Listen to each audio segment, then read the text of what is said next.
চলমান তাপপ্রবাহের মধ্যে প্রাথমিক ও মাধ্যমিক পর্যায়ে স্কুল মাদ্রাসার ক্লাস আগামী বৃহস্পতিবার পর্যন্ত বন্ধ রাখা নিয়ে হাইকোর্টের আদেশের বিরুদ্ধে আপিল করবে না শিক্ষা মন্ত্রণালয়। ফলে হাইকোর্টের নির্দেশে প্রাথমিক মাধ্যমিক স্কুল ও মাদ্রাসায় আগামী বৃহস্পতিবার পর্যন্ত ছুটি বহাল থাকছে। মঙ্গলবার দুপুরে শিক্ষা মন্ত্রণালয়ের জনসংযোগ কর্মকর্তা মোহাম্মদ আবুল খায়ের সরকার সাংবাদিকদের কথা জানান।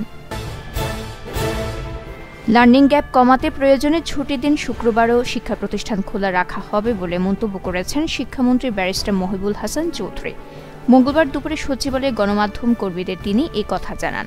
শিক্ষামন্ত্রী বলেন, বাংলাদেশের এক এক অঞ্চলের তাপমাত্রা এক এক রকম। এখন উত্তর পূর্বাঞ্চল ও হাওড়া এলাকার তাপমাত্রা কম, তবে অতিবৃষ্টিতে কয়েকদিনের মধ্যেই সেখানে বন্যার কারণে পাঠদান বন্ধ রাখতে হবে।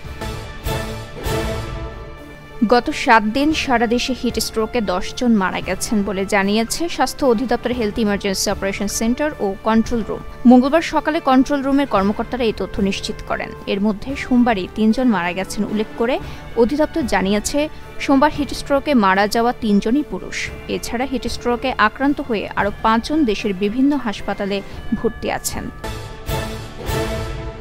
চলতি মাসে টানা ৭ম দফায় দেশের বাজারে কমল স্বর্ণের দাম। আজ মঙ্গলবার সবচেয়ে ভালো মানের বা ২২ ক্যারেটের প্রতি ভরি স্বর্ণের দাম ৪২০ টাকা কমানো হয়েছে। এতে ভালো মানের ভরি প্রতি স্বর্ণের দাম ১,১১,০৪১ টাকায় দাঁড়িয়েছে। এ নিয়ে টানা ৭ দফায় স্বর্ণের দাম ৮,৩৮৭ টাকা পর্যন্ত কমেছে। মঙ্গলবার দুপুরে এক সংবাদ বিজ্ঞপ্তিতে তথ্য জানায় বাজস।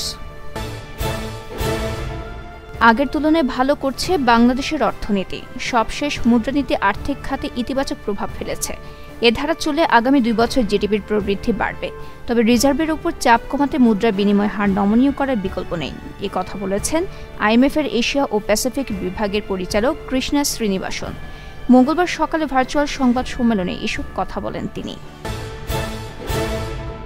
ধর্ম মন্ত্রণালয়ের আবেদনের পরিপ্রেক্ষিতে হজের ভিসা আবেদনের সময় বৃদ্ধি করেছে সৌদি সরকার। গত ২৯ এপ্রিল হজের ভিসা আবেদনের শেষ সময় নির্ধারণ করা ছিল। নতুন সময় বৃদ্ধি করায় হজে যেতে চূড়ান্ত নিবন্ধনকারীরা আগামী ৭ মে পর্যন্ত ভিসার আবেদন করতে পারবেন। মঙ্গলবার বিষয়টি নিশ্চিত করেছেন হাবের সভাপতি এম শাহাদাত হোসেন তসলিম। সোমালিয়ার জলদস্যুদের কবল থেকে মুক্ত হওয়া বাংলাদেশি জাহাজ এমভি আবদুল্লাহ আগামী বুধবার আরব আমিরাতের ফুজারার বন্দর থেকে চট্টগ্রামের উদ্দেশ্যে রওনা হচ্ছে। জাহাজটির ক্যাপ্টেন আব্দুর রশিদ এ তথ্য নিশ্চিত করেছেন।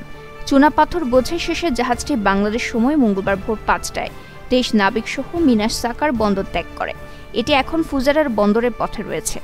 সবকিছু ঠিক থাকলেই জাহাজটি রাত ৮টায় ফুজারার বন্দরে নোঙর করবে। সেখান থেকে জ্বালানি সংগ্রহ শেষে বুধবার চট্টগ্রামের পথে যাত্রা শুরুর কথা রয়েছে জাহাজটির।